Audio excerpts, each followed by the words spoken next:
हौसले उनके टूटते हैं, हौसले उनके जिनके हौसले बेजान होते हैं, उन युवाओं के जोश को सशक्त नमन जो हंसते हंसते देश के लिए कुर्बान होते हैं। मैं रंजन सिंह आज इस 15 सभागार में उपस्थित आदरणीय प्राचार्य महोदय, प्राध्यापकगण एवं समस्त सहपाठीगण आज इस 15 सभागार में आप सभी का हार्दिक स्वागत एवं अभिनंदन करता हूँ। आज सेमिनार का विषय है राष्ट्र निर्माण में युवाओं की भूमिका। इसे मैं कुछ शब्दों के माध्यम से आप सभी के सामने रख रहा हूँ। राष्ट्र निर्माण में युवाओं की भूमिका सबसे ज्यादा है, क्योंकि युवा किसी भी राष्ट्र की असली पूंजी होती है। युवा राष्ट्र का संरचनात्मक और कार्यात्मक ढांचा है।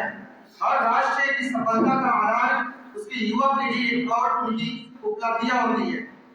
राष्ट्र का भविष्य युवाओं के सर्वांगीण विकास के लिए निहित है।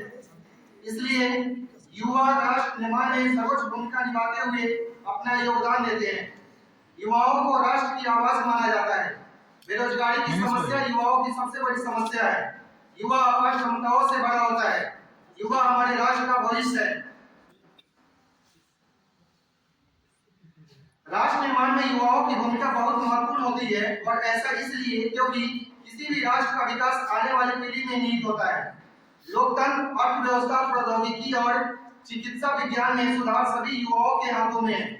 गरीबी, बेरोजगारी, ग्लोबल वार्मिंग और कई प्रकार के प्रदूषण ऐसी समस्याएं हैं जिनका सामना आज दुनिया कर रही है। इन सभी समस्याओं को हल करने का उत्तर अगली पीढ़ी के पास है। स्वामी विवेकानंद ने एक बार कहे थे, मेरा विश्वास युवा पीढ़ी आधुनिक पीढ़ी में है और उनमें से मेरे कार्यकर्ता आएंगे। यह उदाहरण युवाओं के समाज पर पड़ने वाले प्रभाव का वर्णन करता है।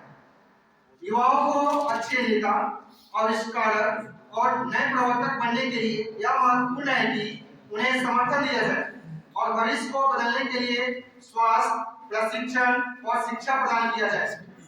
भारत दुनिया का सबसे बड़ा लोकतंत्र है और फिर भी यह आर्थिक और सामाजिक राजनीतिक विकास हासिल करने में पीछे है।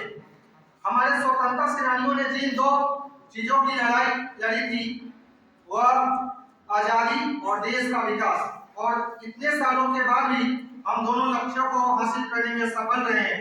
इसका कारण अपने देश में बेरोजगारी, गरीबी, भ्रष्टाचार, अशिक्षा इत्यादि है। निष्कर्ष के तौर पर राष्ट्र के निर्माण में युवाओं की भूमिका महत्वपूर्ण है। वे समाज में सकारात्मक प्रभाव डाल सकते हैं और नवीन और प्रभावशाली विचार को पेश करके समस्या का समाधान भी कर सकते हैं, जो केवल देश की बेहतरी में मदद करेगा। उनमें अपनी एक पहचान बनाने की क्षमता है जो प्रभाव पैदा करने में मदद करेगी। सभी युवाओं को अपने परिवार और दोस्तों के समर्थन की जरूरत है, और मैं आपको आश्वस्त कर सकता हूं कि वे हमारे देश को महान बना सकते हैं। इस तरह मैं अपनी वाणी को कुछ शब्दों के माध्यम से विराम दूंगा। ध्यान दीजिएगा। ये वंदन की धरती है, अभिनंदन की धरती है। ये वंदन की धरती है, अभिनंदन की धरती है। ये अर्पण की भूमि है, ये तर्पण की भूमि है। इसकी नदी नदी गंगा है, इसका कंकड़ कंकड़ संकड़ है। हम जिएंगे तो भारत माँ के लिए और मरेंगे तो भारत माँ के लिए।